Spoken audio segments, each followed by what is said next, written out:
Hello, welcome to another episode of Cotton. And today, my guest is Sri Yashwant Sinha, who is a former finance minister and external affairs minister of India. And he's a very veteran politician who understands Indian politics much better than the present the leadership. And I welcome you, sir, to this interview. And it was pleasure to actually have you after a long time. Now, my first question to you is, as a former affairs minister with deep experience in India's foreign policy, what is your assessment of the ongoing US-Israel-Iran conflict, particularly its causes, escalation, and broader implications for global stability? Well, thank you for having me in your show. We are meeting after a lapse of time, and I'm very happy to participate in your program. Now, to come back to the question that you had asked me, uh, you don't have to be a former minister, especially external affairs minister, to understand the situation which prevails in our neighborhood in the Middle East, because some facts are very clear. Mr. Trump, who is the president of the US, has assumed that he is the policeman of the world. And it is his responsibility to ensure, despite the existence of international organizations, it is his responsibility to ensure that countries fall in line according to the orders issued by him. This is the crux of the issue. And Netanyahu, the Prime Minister of Israel, is a very sharp person. Just as he is ensnared our Prime Minister, Mr. Modi, in his trap, he has also ensnared the President of the US. And both together have led their countries into war with Iran at this point of time. Now, what is it that they want? Netanyahu wants Israel to be the most powerful country in that whole region, so that every country will bow to him. Iran is a large country. It's an old civilization. It's not a small country which can be ignored or conquered at will. It is not territory in the vicinity of Israel, which Israel can capture, whether it belongs to Palestine or Syria, which it has done in its history. So, Iran was a thorn in the flesh of Israel. And as I said, Netanyahu, he contrived a conspiracy and brought Trump into it, and both together have attacked Iran. What is the issue? The issue is Iran is making nuclear weapons. Is it?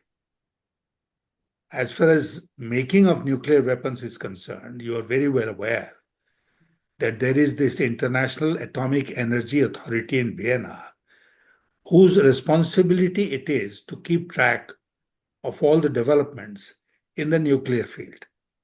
I recall my own visit to Tehran when I was External Affairs Minister some 2 decades ago, where You had been to Tehran, Iran? I went to Tehran. I mean, the Prime Minister of Tehran came to India, and after his visit, we had very sweet relationship with Iran at that time. And after that, I went to Tehran. And I remember I met the Prime Minister, Mr. Rafsanjani, And he told me very, very clearly that he considered acquiring nuclear weapons as un-Islamic. He told me that Iran was developing uh, whatever nuclear technology it was developing, like enriching uranium for energy purposes.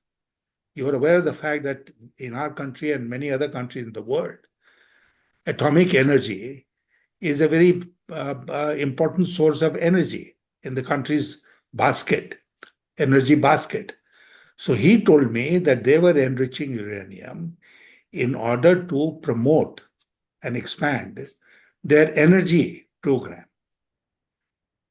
Now, even if a red line was crossed, whose responsibility is it to ensure that Iran falls in line or that action should be taken against Iran? It is the Atomic Energy Authority of the world. This is not happened. Now Trump says they are developing, last year, 14 months ago, he had attacked the Iranian, so-called Iranian installations, nuclear installations, and US had claimed that they had destroyed the nuclear facilities in Iran. So if they had destroyed it last year, then what are they fighting for this year? The second reason offered by Trump is that they want a regime change in Iran. Now, is it America's responsibility to ensure regime change in some other country? Or it's the responsibility of the people of that country to live with a regime or change that regime, isn't it? Tomorrow, suppose he says, I want to change the regime in India. Will India accept it? Will he indulge in antics like he did in the case of Colombia, send his forces and kidnap the head of state? So the simple point is that we have reached a stage in international relations which used to be rule-based. It is not rule-based anymore. It is US president's wish-based. If he wants to do something, he'll do it. Now, what is the role of the United Nations in this? Nothing. Security Council of the UN has not come out with any major statement on this. They have done nothing to stop this conflict. So we are living in a very disorderly world today where US wants its rule to prevail. And that is something which may not be acceptable to us, should not be acceptable to us. And this is something which has created all the problems that the world is facing today. Now, because you spoke about this nuclear energy, Iran's, you see, independent and native nuclear energy thing. But here in this case, we also remember that when in 2003, the US attacked Iraq, at the time, the thing was that, okay, they had this weapon of mass destruction. But the international, you see, weapons inspectors, they visited Iraq. They didn't find anything of that sort. And later on, even US and the UK, they admitted that there were no weapons of mass destruction. Now the same thing is being repeated now again. But here, Oh, just imagine, they attacked Iraq. They are, of course, a super military power. So they attacked Iraq.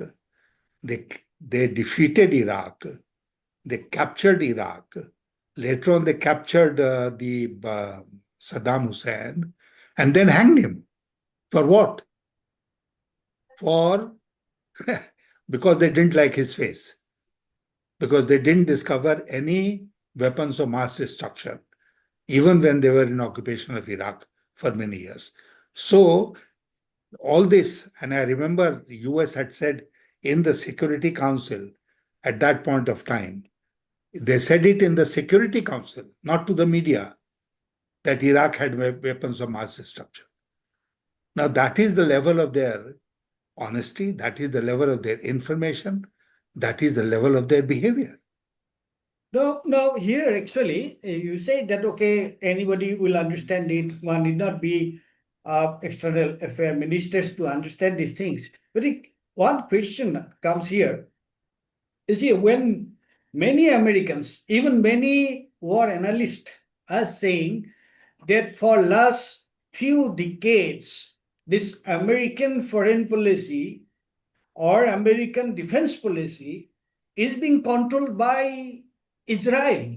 What is your call on that? I told you earlier in the show that Israel and Netanyahu have trapped Trump into a situation where he is cooperating with them in attacking and destroying Iran. Because Iran was the only major power in that region which could stand up to Israel. And Israel wants every country in that region to be its subordinate power, not its equal power. Okay. Now I come to my next question. Many military analysts and experts worldwide are debating the likely duration of this conflict and the potential breaking points for each side. In your view, how long might this war continue, and which party, the US Israel coalition or Iran, is more likely to seek de escalation or concession first? Cessation of this war first. I have already told you that Iran is a big country, it's a major power in that region. It may not be equal in military strength as equal to the US. But the fact of the matter is that it is a major power, it's a big country, and there is no way in which it can be subjugated within a few days or weeks. So therefore, it's very difficult to predict how the war will end. My own take is that Iran will continue to fight as long as US and Israel are prepared to fight. So the request or the decision to stop the war will not come from the side of the Iranians. So then we are left with Israel and US. Now, US might want to end the war despite the fact that Israel would want it to continue, because body bags of US soldiers have started reaching the US already. There is a pushback which is quite evident. Trump was able to narrowly secure the approval of its parliament, the Congress, for waging this war. But the public opinion in the US is turning against the war. And my own feeling is that the US, the President Trump, will have to subordinate whatever their wishes are to the public opinion. After all, midterm elections are coming in the US in November. Trump's party was already in trouble. They'll be in bigger trouble if they disregard public opinion. So maybe Trump will find some excuse to get out of this war and stop the war. If he wanted, if his wish was to finish this war in a couple of weeks, that has not happened.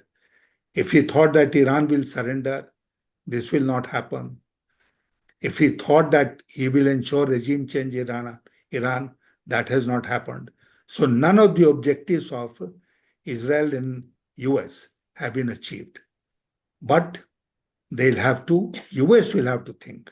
And I'm quite sure there will be pressure in the US to end the war.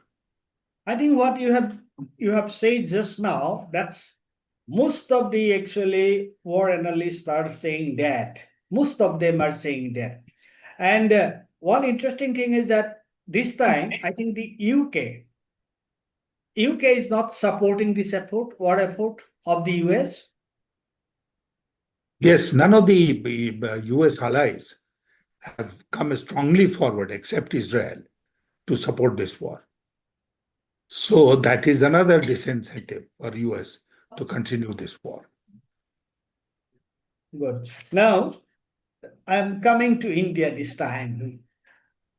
So India has maintained a balanced approach in Middle East all these years. This time, Prime Minister Modi's recent state visit to Israel focused on defense and strategic cooperation, and the US-Israel strikes on Iran began shortly afterwards. How do you view India's role and positioning in this conflict? Does this timing raise any concern for India's diplomatic or strategic interest? Well, you said that India has adopted a balanced approach. I don't agree with that. I think one, by visiting Israel just before the war and saying that India stood solidly with Israel. No, no, sir. I was saying that earlier, all these years, we had I'm, a I'm balance. yeah, I'm coming Not, to no, that. I'm not. I don't mean this. The Okay, Modi regime. okay. So And Mr. you Modi, you know that better. What was yeah, our foreign policy? yeah, I'm coming to that. So Mr. Modi went to Israel a day or two before the war started and pledged his support to Israel. Even during the conflict, Netanyahu told an Indian TV channel that Mr. Modi had called him and he had pledged his support to Israel. Now, you are absolutely right in saying that earlier India's policy was to follow a balanced approach. Balanced approach between whom? Balanced approach between Israel and Palestine. We were always in support of the theory that the Palestinians, the Arabs in that region, should have a state of their own. Palestine should be globally recognized, and that Israel and Palestine should be asked by the world community to live together side by side, but in peace. But Israel, just as it has, uh, you know, um, not only objected to, but completely disregarded hundreds of UN resolutions on the Palestine Israel issue, they refused to accept even this arrangement, which was a very fair arrangement, and the world also accepted it. They have been capturing Arab territories like Golan Heights, which is a source of water, is now firmly in the control of Israel. So Israel never accepted any of the UN resolutions, ignored the international community completely, and became a master of its will. It was doing on its own what it wanted to do. Why did it have the courage to do that? Because of the US support. Ultimately, in the UN Security Council, they were sure that the US will veto any resolution there. And all the condemnation resolutions have been passed in the UN General Assembly. So that is the state of affairs as far as the United Nations is concerned. It is only because of the US support that Israel is behaving like a wayward child, let's say. Uh, Actually, this UN is completely ineffectual so far as this conflict is concerned. It has no locus standi. Nobody is listening to the UN. Now, my fourth question, and this will be the last question, but then we might have some supplement. I might have some supplementary question, and I'm sure you'll enjoy answering this question. Prime Minister Modi has often positioned India as a rising global leader, sometimes referred to as Vishwaguru. In the current circumstances of this major Middle East conflict, with implications for energy security, oil prices, and regional stability, which affect India deeply, how effectively do you think India's voice and influence are being projected on the world stage? I think Mr. Modi, unfortunately, has departed from the very balanced and traditional policy that India has followed. And he might call himself Vishwaguru. I have always said jokingly that we are a Vishwaguru without a Chela.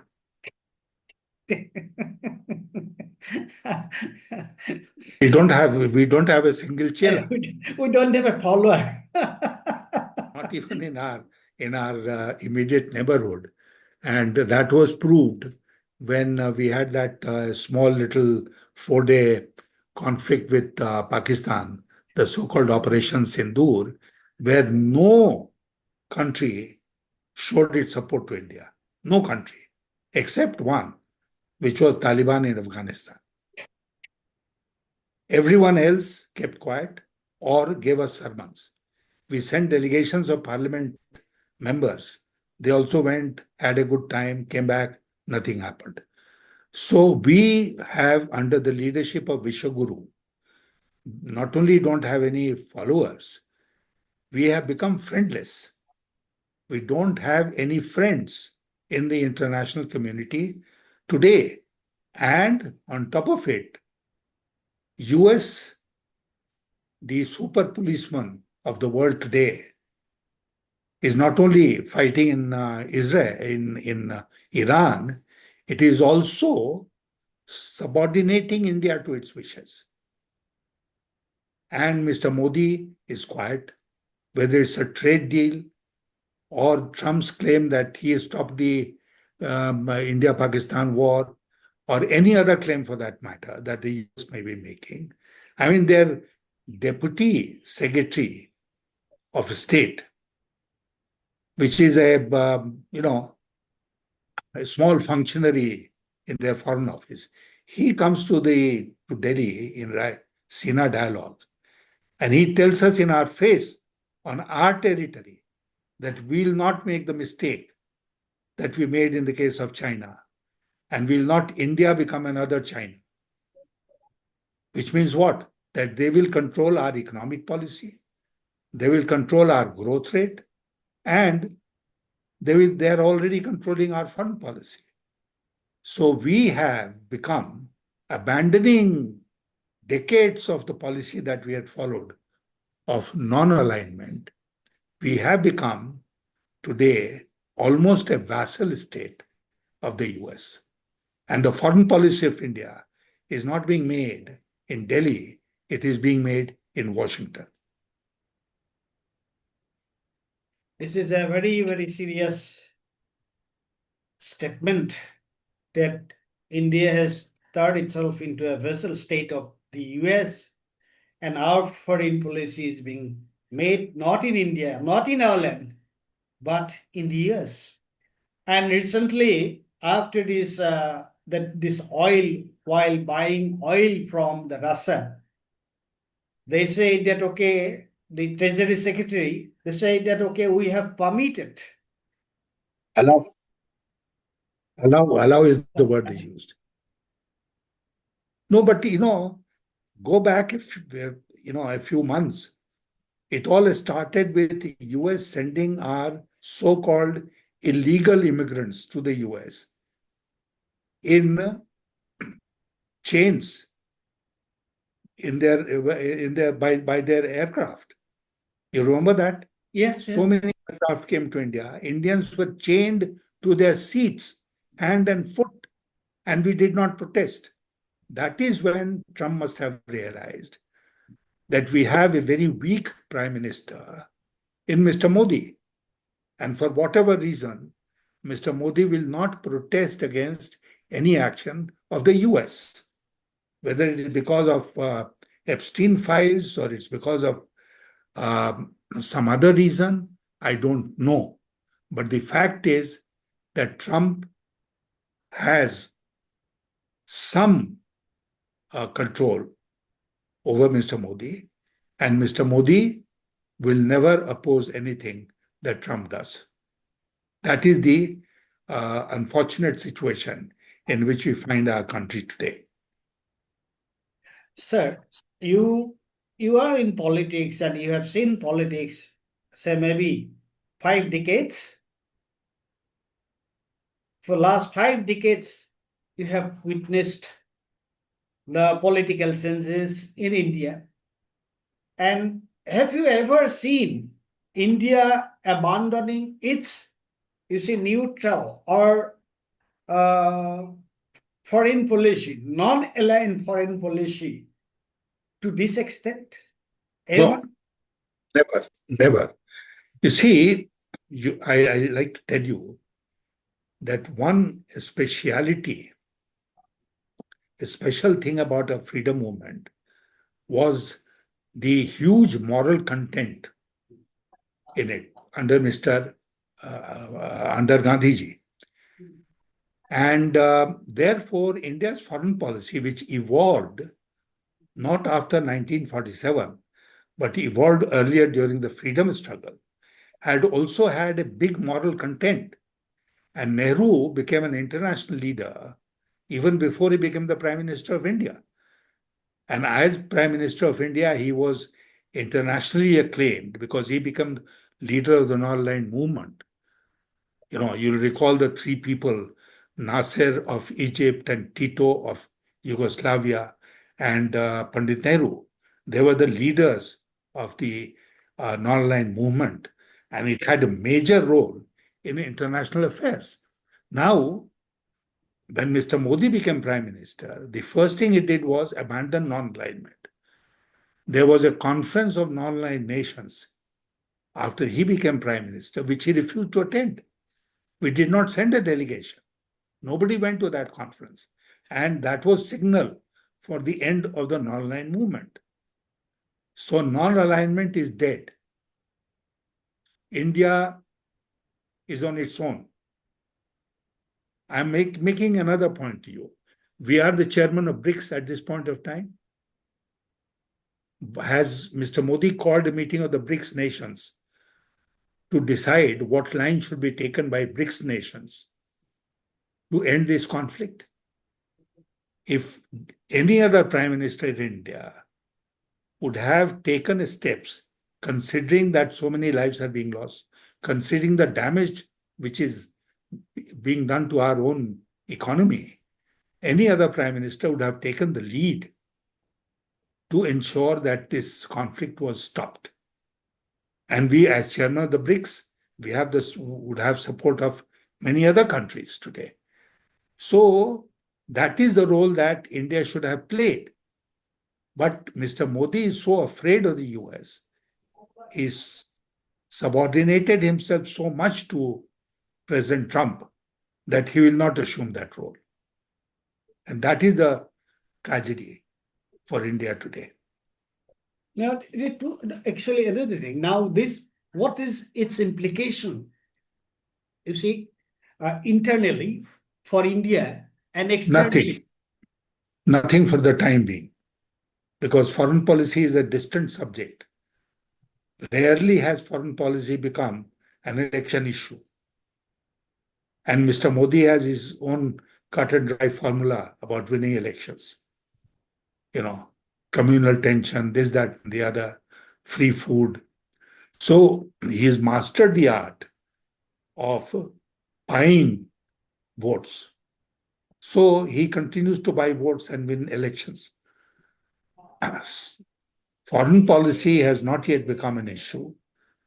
Let's see what happens in the future as we go forward, and whether this can become a major public issue in India.